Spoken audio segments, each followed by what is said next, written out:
Hey there. So here's our next reading for The Danger and Power of a Single Story. This one, since you're looking at it on your screen, is called Mrs. Sens by Jimpara Lari. It was written in 1999. Elliot had been going to Mrs. Sens for nearly a month, ever since school started in September.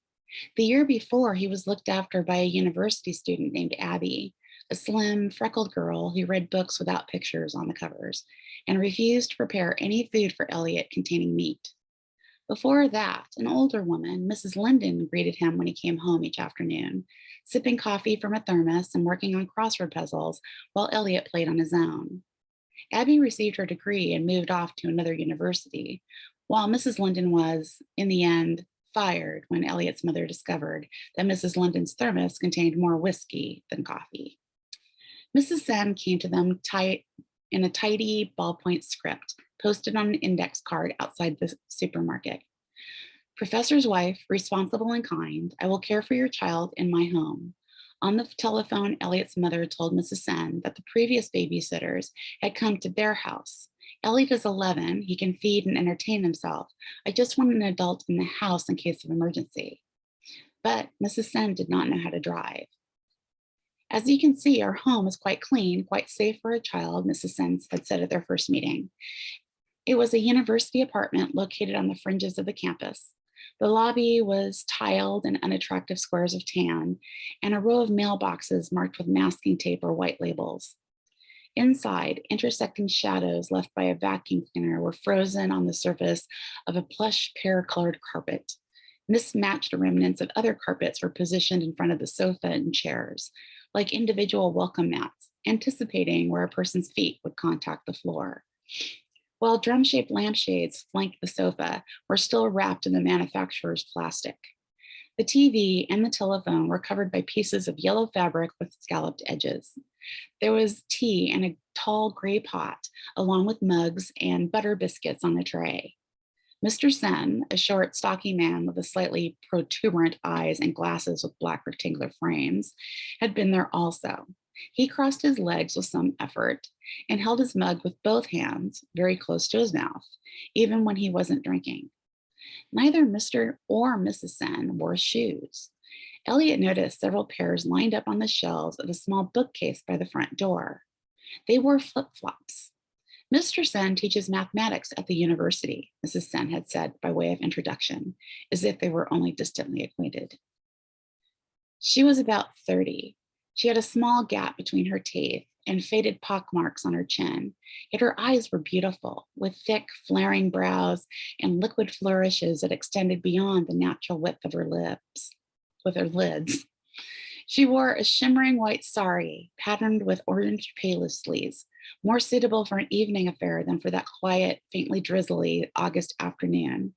Her lips were coated on a complimentary coral gloss, and a bit of the color had strayed beyond the borders.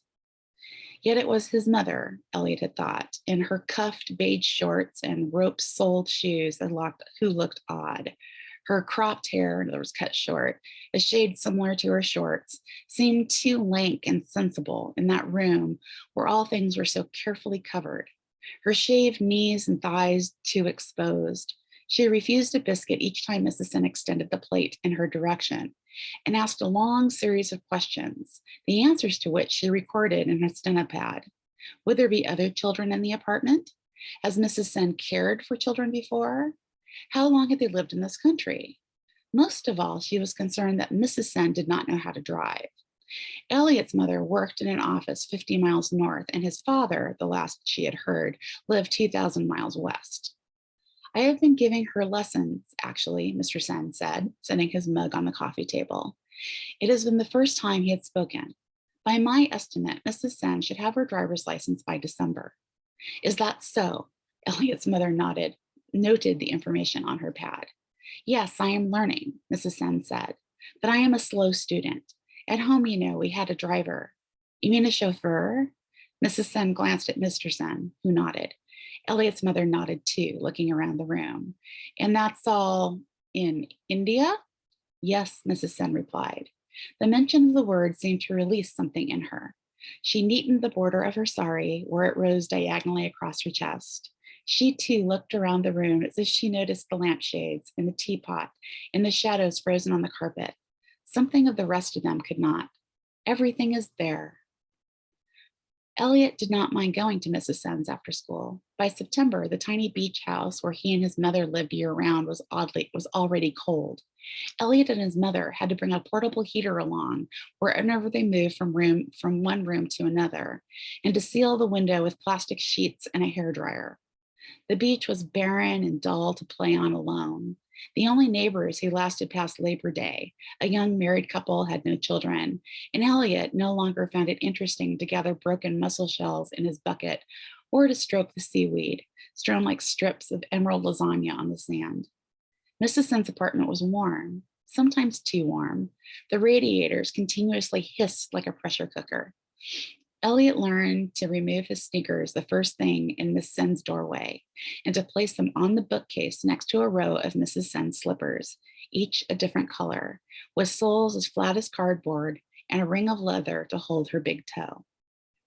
He especially enjoyed watching Mrs. Sen as she chopped things. Seated on newspapers in the living room floor, instead of a knife, she used a blade that was curved like the prow of a Viking ship, sailing into battle in distant seas. The blade was hinged at one end to a narrow wooden base. The steel, more black than silver, lacked a uniform polish, and it had a serrated crest. She told Elliot for grating. Each afternoon, Mrs. Sen lifted the blade and locked it into place so that it met the base at an angle. Facing the sharp edge without ever touching it, she took whole vegetables between her hands and hacked them apart.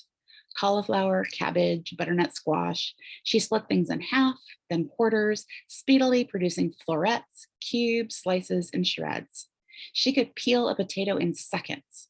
At times, she sat cross-legged, at times with her legs splayed, or surrounded by an array of colanders and shallow bowls of water in which she immersed her chopped ingredients. While she worked, she kept an eye on the television and an eye on Elliot, but she never seemed to keep an eye on the blade. Nevertheless, she refused to let Elliot walk around while she was chopping. Just sit, please. It will take just 2 more minutes, she said, pointing to the sofa, which was draped at all times with the green and black bed cover, printed with rows of elephants bearing palanquins on their backs, which are kind of fancy saddles.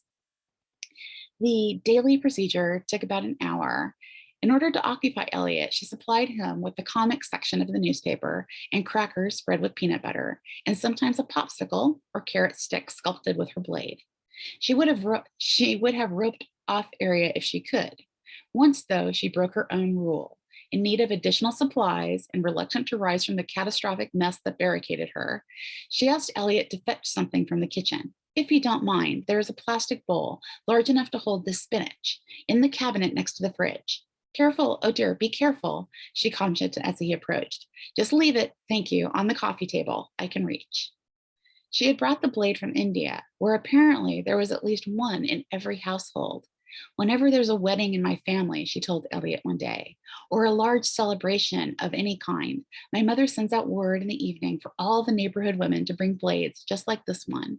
And then they sit in an enormous circle on the roof of our building, laughing and gossiping and slicing 50 kilos of vegetables through the night. That would be like 100 pounds of vegetables. Her profile hovered protectively over her work, a confetti of cucumber, eggplant, and onion skins heaped around her. It's impossible to fall asleep those nights, listening to their chatter. She paused to look at the pine tree framed in the living room window. Here, this is the place Mr. Sen has brought me. I cannot sometimes sleep in so much silence. Another day, she sat prying the pimpled yellow fat off of chicken parts, then dividing them between her thigh and leg. As the bones cracked apart over the blade, her golden bangles jostled, her forearm glowed, and she exhaled audibly through her nose. At one point, she paused, gripping the chicken in both hands, and stared out the window. Fat and sinew clung to her fingers. Elliot, if I began to scream right now at the top of my lungs, would someone come?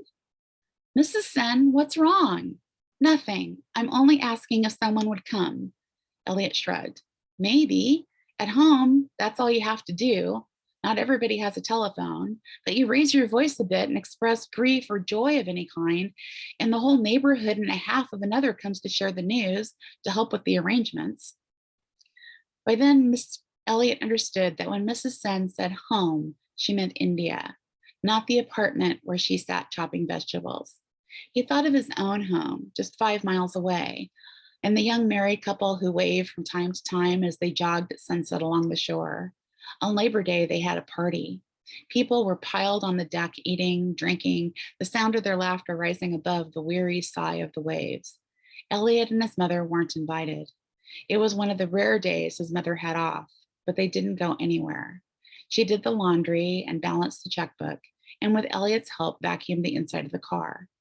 Elliot had suggested that they go through a car wash a few miles down the road, as they did every now and then, so that they could sit inside, safe and dry, as soap and water and a circle of giant canvas ribbons slapped the windshield.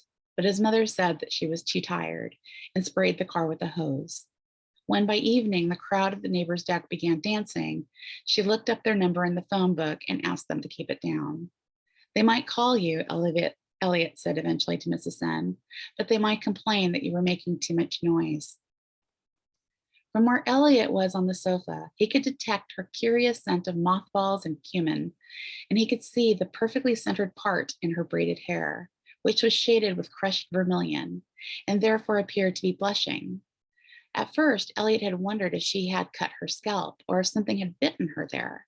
But then one day he saw her standing before the bathroom mirror, solemnly applying with the head of a thumbtack, a fresh stroke of scarlet powder, which she stored in a small jam jar. A few grains of the powder fell into the bridge of her nose, and she used the thumbtack to stamp a dot above her eyebrows.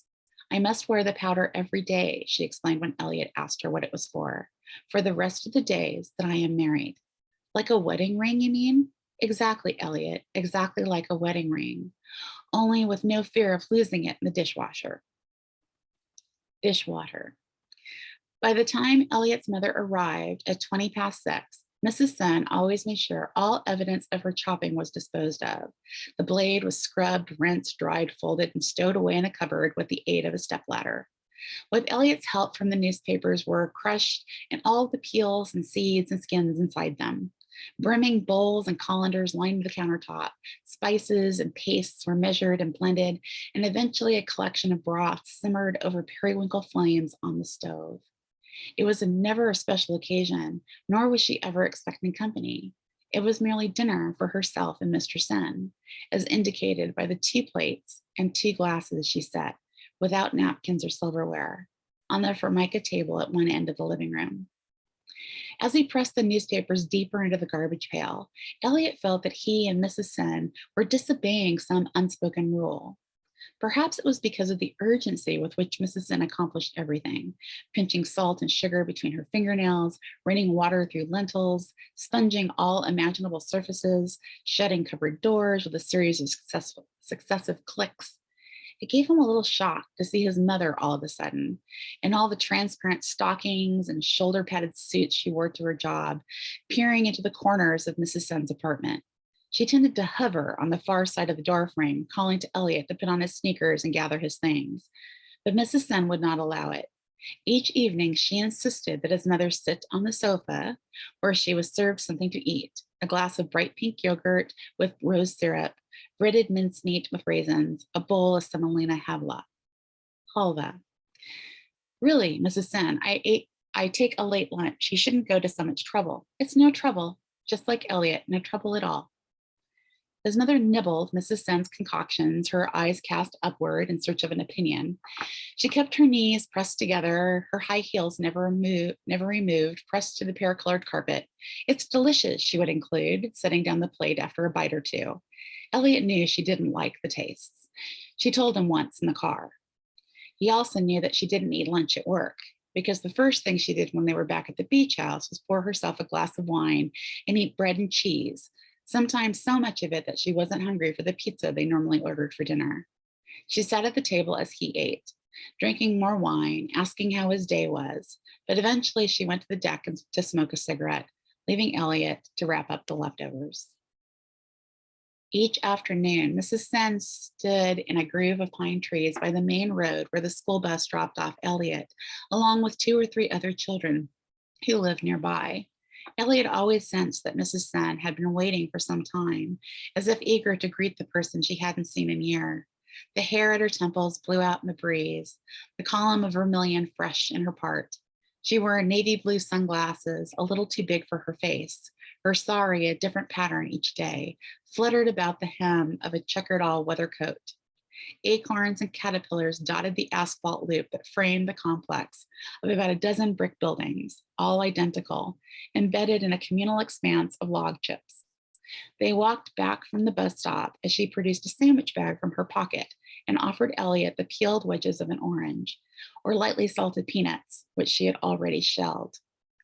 They proceeded directly to the car, and for 20 minutes, Mrs. Sen practiced driving in a toffee-colored sedan with vinyl seats. There was an AM radio with chrome buttons, and on the ledge over the back seat, a box of Kleenex and an ice scraper. Mrs. Sen told Elliot she didn't feel right leaving him alone in the apartment, but Elliot knew she wanted him sitting beside her because she was afraid. She dreaded the roar of the ignition. She placed her hand over her ears to block out the sound as she pressed her slippered feet to the gas, revving the engine. Mr. Sen says once I receive my license, everything will improve. What do you think, Elliot? Will things improve? You can go places, Elliot suggested. You could go anywhere. I could drive all the way to Calcutta. How long would that take, Elliot? 10,000 miles at 50 miles per hour. Elliot could not do the math in his head. He watched Mrs. Sen adjust the driver's seat, the rearview mirror, the sunglasses on top of her head. She turned the radio to a station that played symphonies. Is it Beethoven? She asked once, pronouncing the first part of the name as bay, not bee, like an insect. She rolled down the window on her side and asked Elliot to do the same.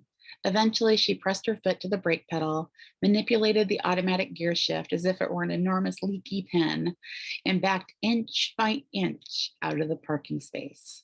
She circled the apartment complex once, then once again. How am I doing, Elliot? Am I going to pass?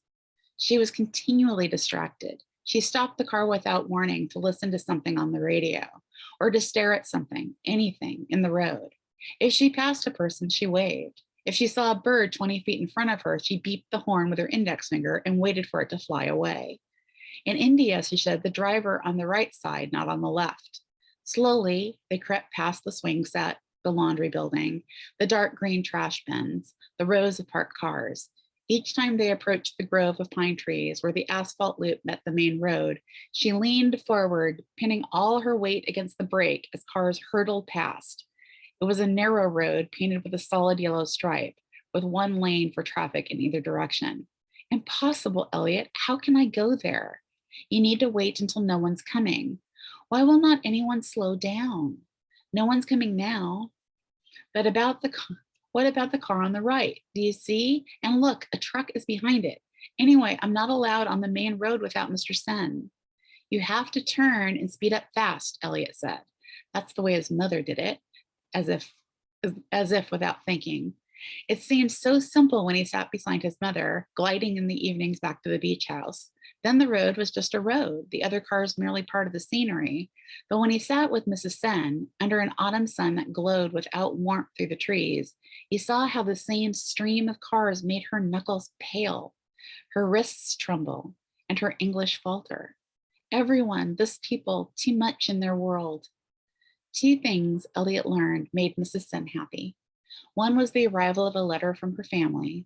It was her custom to check the mailbox after driving practice. She would unlock the box and she would ask Elliot to reach inside, telling him what to look for. And then she would shut her eyes and shield them with her hands while he shuffled through the bills and magazines that came in Mr. Sen's name. At first, Elliot found Mrs. Sen's anxiety incomprehensible, not understandable. His mother had a P.O. box in town, and she collected mail so infrequently that once their electricity was cut off for 3 days. Weeks passed at Mrs. Sen's before he found a blue aerogram, grainy to the touch, crammed with stamps showing a bald man at a spinning wheel and blackened by postmarks. Is this it, Mrs. Sen? For the first time, she embraced him, clasping his face to her sari, surrounding him with the odor of mothballs and cumin. She seized the letter from his hands. As soon as they were inside the apartment, she kicked off her slippers this way and that, drew a wire pin from her hair, and slit the top and sides of the aerogram in 3 strokes. This is an air letter mail. Her eyes darkened black back and forth as she read. As soon as she was finished, she cast aside the embroidery that covered the telephone, dialed and asked, "Yes, is Mr. Sen there, please? It is Mrs. Sen, and it's very important." Subsequently, she spoke in her own language, rapid and riotous in Elliot's ears. It was clear that she was reading the contents of the letter word by word. And she read, her voice was louder and seemed to shift in key. Although she stood plainly before him, Elliot had the sensation that Mrs. Sen was no longer present in the room with the pear-colored carpet. Afterward, the apartment was suddenly too small to contain her. They crossed the main road and walked a short distance to the university quadrangle, where bells in a stone tower chimed on the hour. They wandered through the student union and dragged a tray together along the cafeteria ledge and ate French fries and heaped in a cardboard boat among students chatting at circular tables. Elliot drank soda from a paper cup. Mrs. Sen steeped a tea bag with sugar and cream. After eating, they explored the art building, looking at sculptures and silk screens and cool corridors, thick with the fragrance of wet clay and paint. They walked past the mathematics building where Mr. Sen taught his classes. They ended up in a noisy, chlorine-scented wing of the athletic building, where, through a wide window on the 4th floor, they watched swimmers crossing from end to end in glaring turquoise pools. Mrs. Sen took the aerogram from India out of her purse and studied the front and the back. She unfolded it and reread it to herself, sighing every now and then. When she had finished, she gazed for some time at the swimmers. "My sister has just had a baby girl. By the time I see her, depending if Mr. Sen gets his tenure, she will be 3 years old. Her own aunt will be a stranger. If we sit side by side on a train, she will not know my face." She put away the letter and then placed a hand on Elliot's head. "Do you miss your mother, Elliot, these afternoons with me?" The thought had never occurred to him. "You must miss her. When I think of you, only a boy, separated from your mother for so much of her day, I'm ashamed. I see her at night. When I was your age, I was without knowing that one day I would be so far. You are wiser than that, Elliot. You already taste the way things must be." The other thing that made Mrs. Sen happy was fish from the seaside. It was always a whole fish she desired, not shellfish or fillets Elliot's mother had broiled one night a few months ago when she'd invited a man from the office to dinner, a man who spent the night in his mother's bedroom, but whom Elliot never saw again. One evening, when Elliot's mother came to pick him up, Mrs. Sen served her a tuna croquette, explaining that it was really supposed to be made of a fish called becchetti. "It's very frustrating," Mrs. Sen apologized, with an emphasis on the second syllable of the word, "to live so close to the ocean and not have so much fish. In the summer," she said, she liked to go to market on the beach. She added that while the fish there tasted nothing like the fish in India, it at least was fresh. Now that it was getting colder, the boats were no longer going out regularly, and sometimes there was no whole fish available for weeks at a time. "Try the supermarket," his mother suggested. Mrs. Sen shook her head. "In the supermarket, I can feed a cat 32 dinners from one of 32 tins, but I can never find a single fish I like. Never a single," Mrs. Sen said, had growing up eating fresh fish twice a day. She added that in Calcutta, people ate fish first thing in the morning, last thing before bed, and as a snack at school if they were lucky. They ate the tail, the eggs, even the head.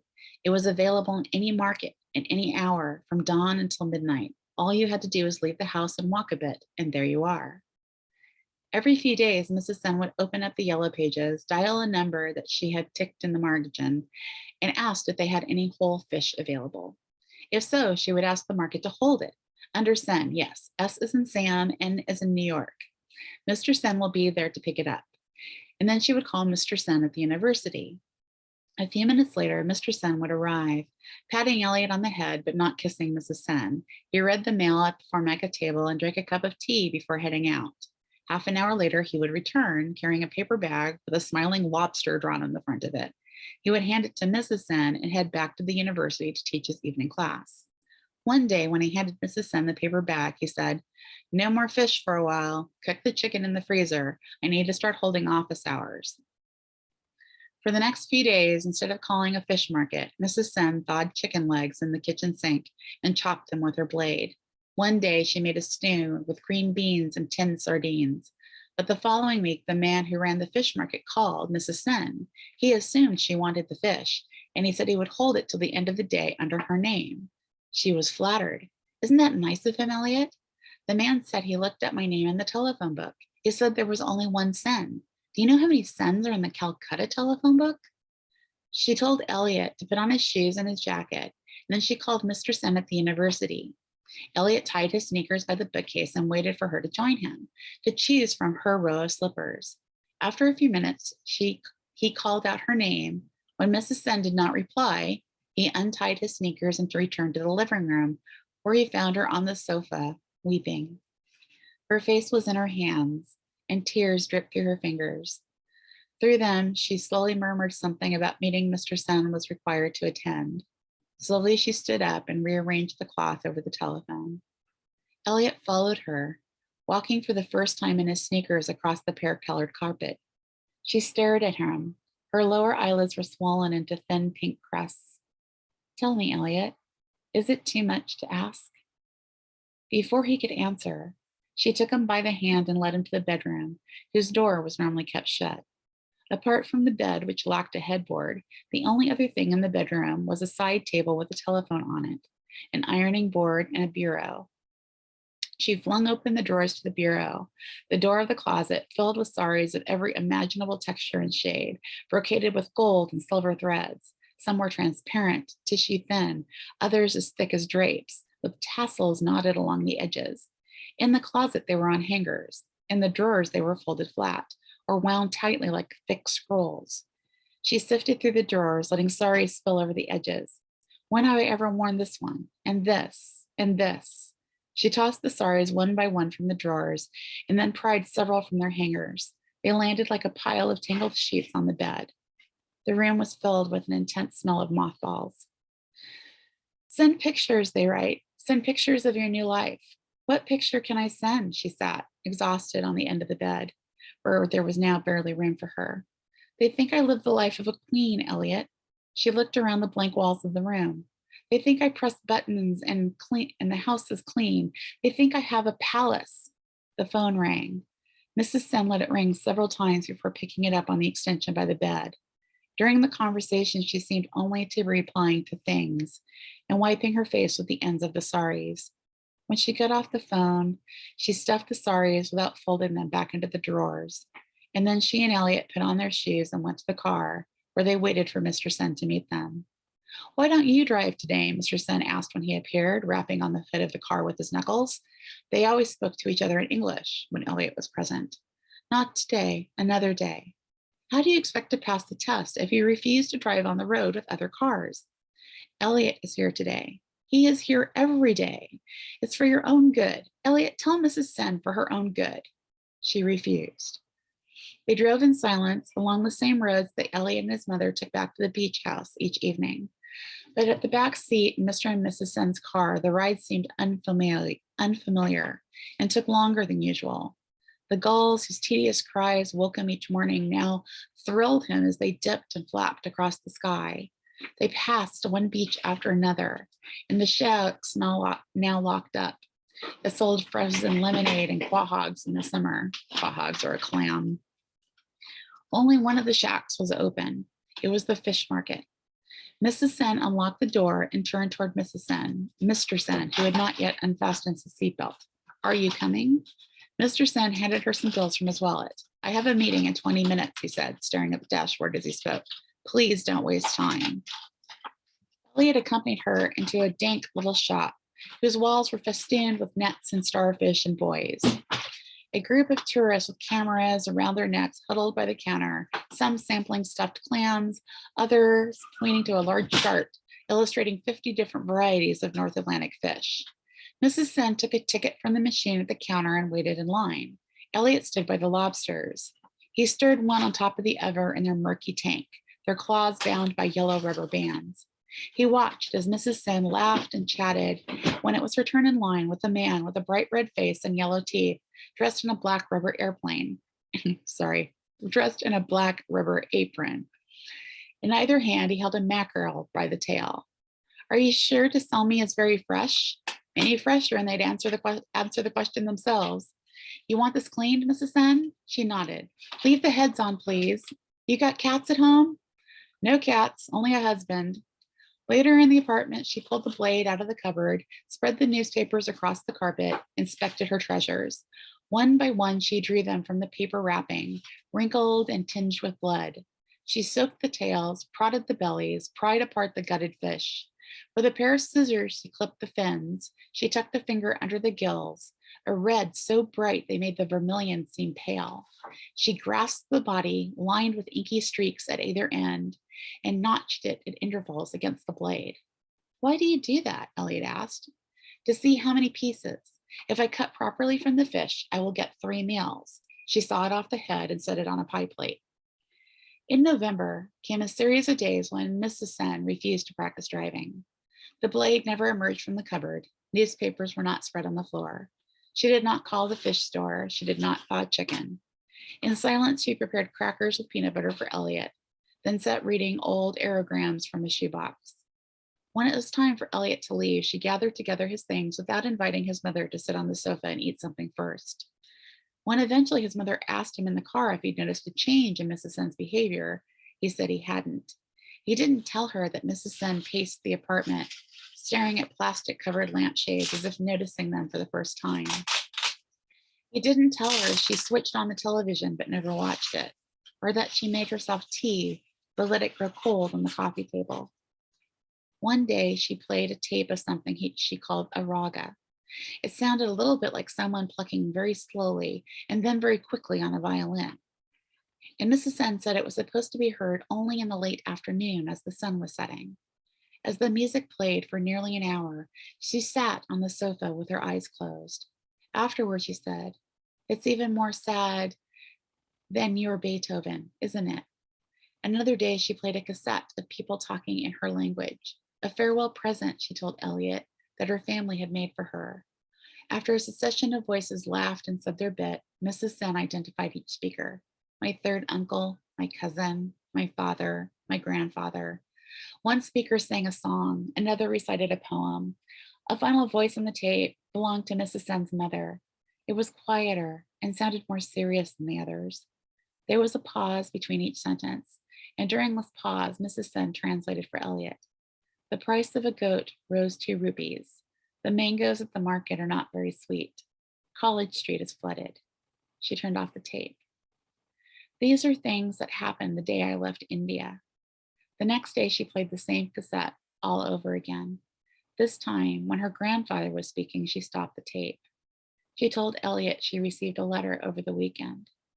Her grandfather was dead. A week later, Mrs. Sen began cooking again.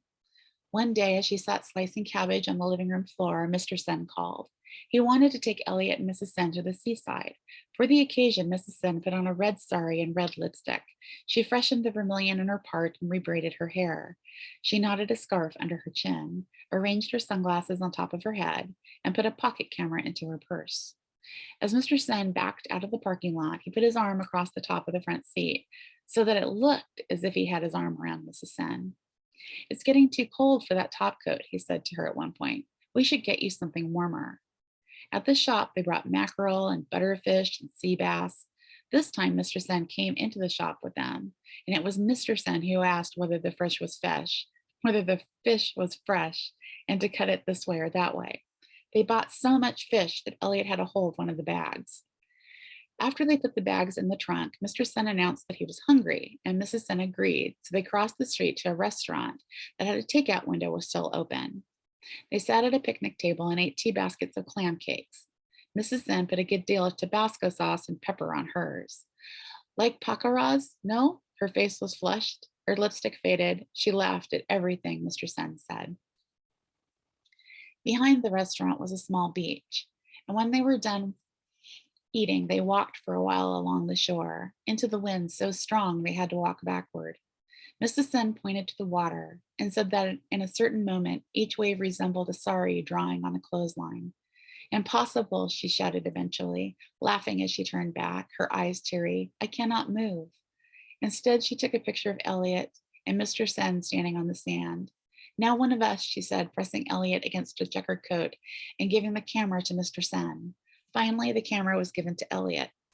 Hold it steady, said Mr. Sen. Elliot looked through the tiny window in the camera and waited for Mr. and Mrs. Sen to move closer together. But they didn't. They didn't hold hands or put their arms around each other's waists. Both smiled with their mouths closed, squinting into the wind. Mrs. Sen's red sari leaping like flames under her coat.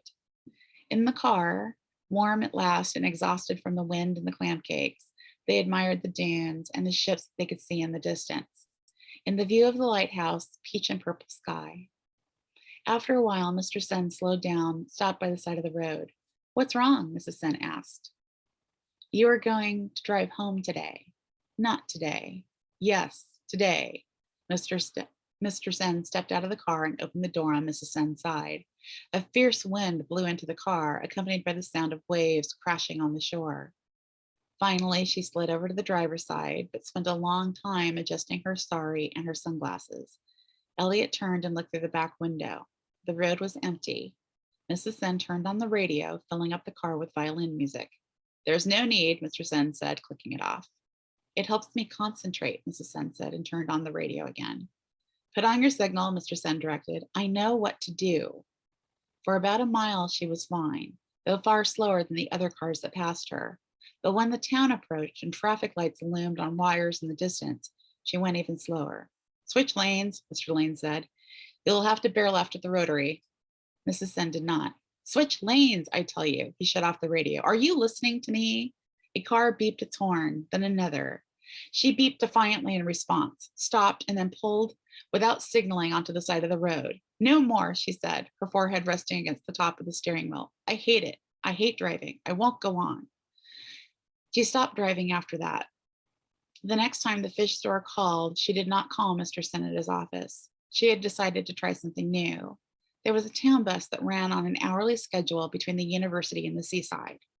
After the university made 2 stops, first at the nursing home and then at a shopping plaza without a name, which consisted of a bookstore, a shoe store, a drugstore, a pet store, and a record store. On benches under the portico, elderly women from the nursing home sat in pairs, in knee-length overcoats with oversized buttons, eating lozenges. Elliot, Mrs. Sen asked for a while while they're sitting on the bus, will you put your mother in a nursing home when she is old? Maybe, he said, but I would visit every day. You say that now, but you will see when you're a man with your life will be places you cannot know now. She counted on her fingers. You will have a wife and children of your own. They will want to be driven to different places at the same time. No matter how kind they are, one day they will complain about visiting your mother, and you will get tired of it too, Elliot. You will miss one day and another, and then she will have to drag herself onto a bus just to get a bag of lozenges.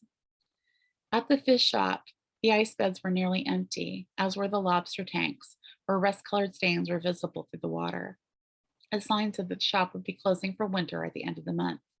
There was only one person working behind the counter, a young boy who did not recognize Mrs. Sen as he handed a bag of reserved under her name.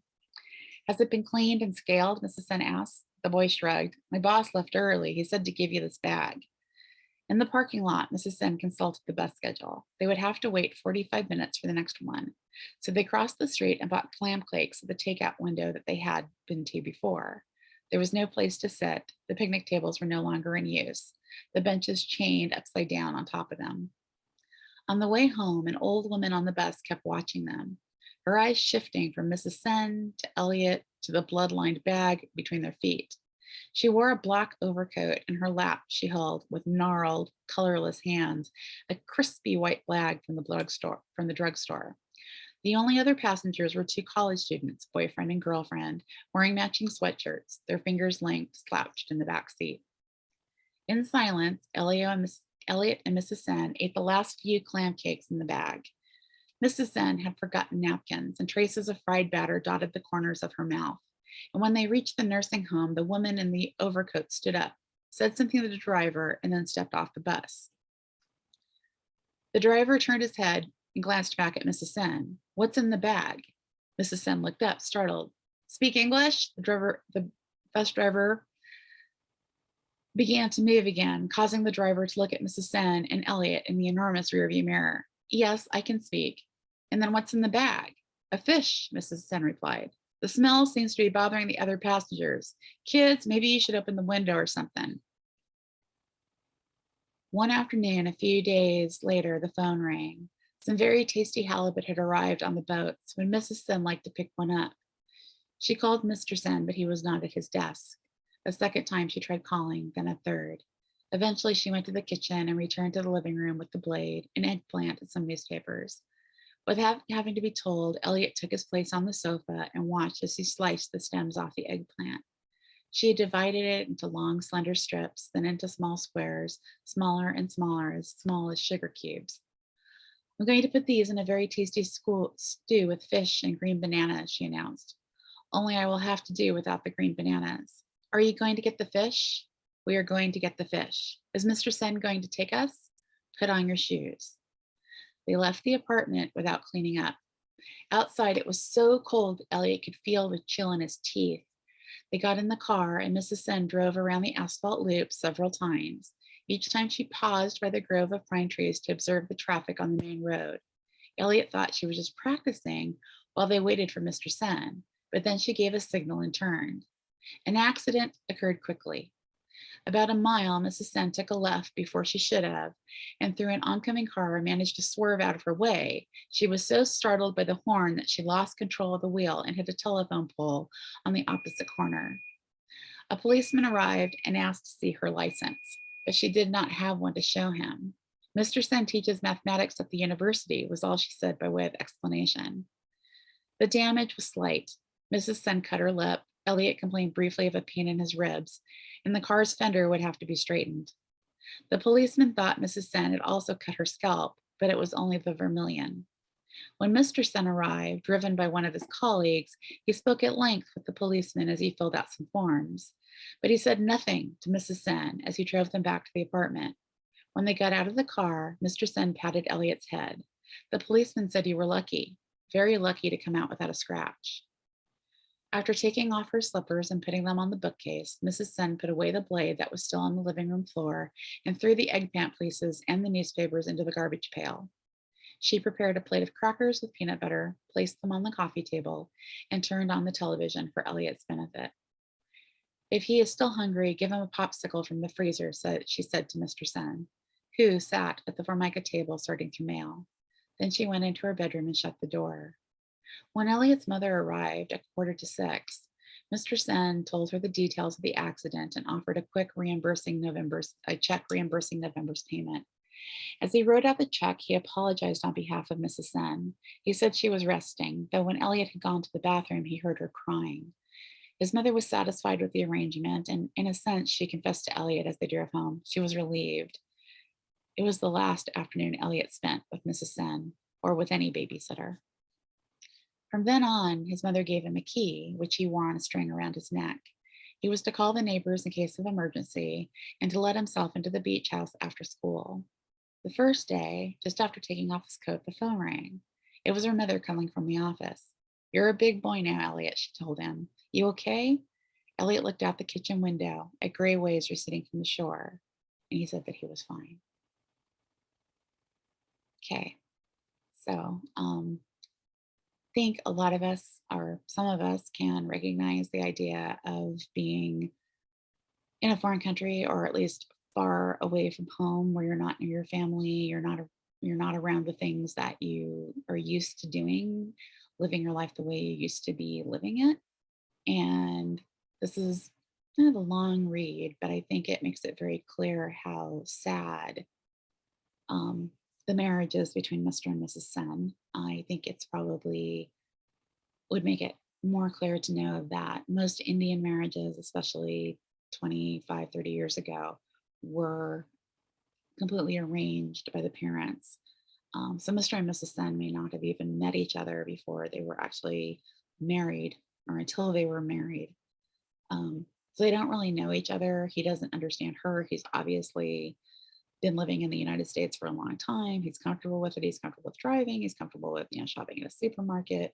Where she's used to obviously living in a small town where you walk to a store, you bought the fresh fish, at the fresh fish stand next to the river, this or the ocean. And, trying to learn a whole new way of life is really, really difficult. So, but, we have, and Elliot just is a young child, but he's a complete objective observer. So he has no, he doesn't have any skin in the game. So he doesn't care about one or the other more. Probably towards the end, obviously, he cares about Mrs. Sun a lot. But I think we can all get that feeling of just not fitting in our life anymore and missing our family and not being able to be near the things that you're used to. So, okay, so again, the power and danger of a single story. Okay, so we will meet next time for the next reading.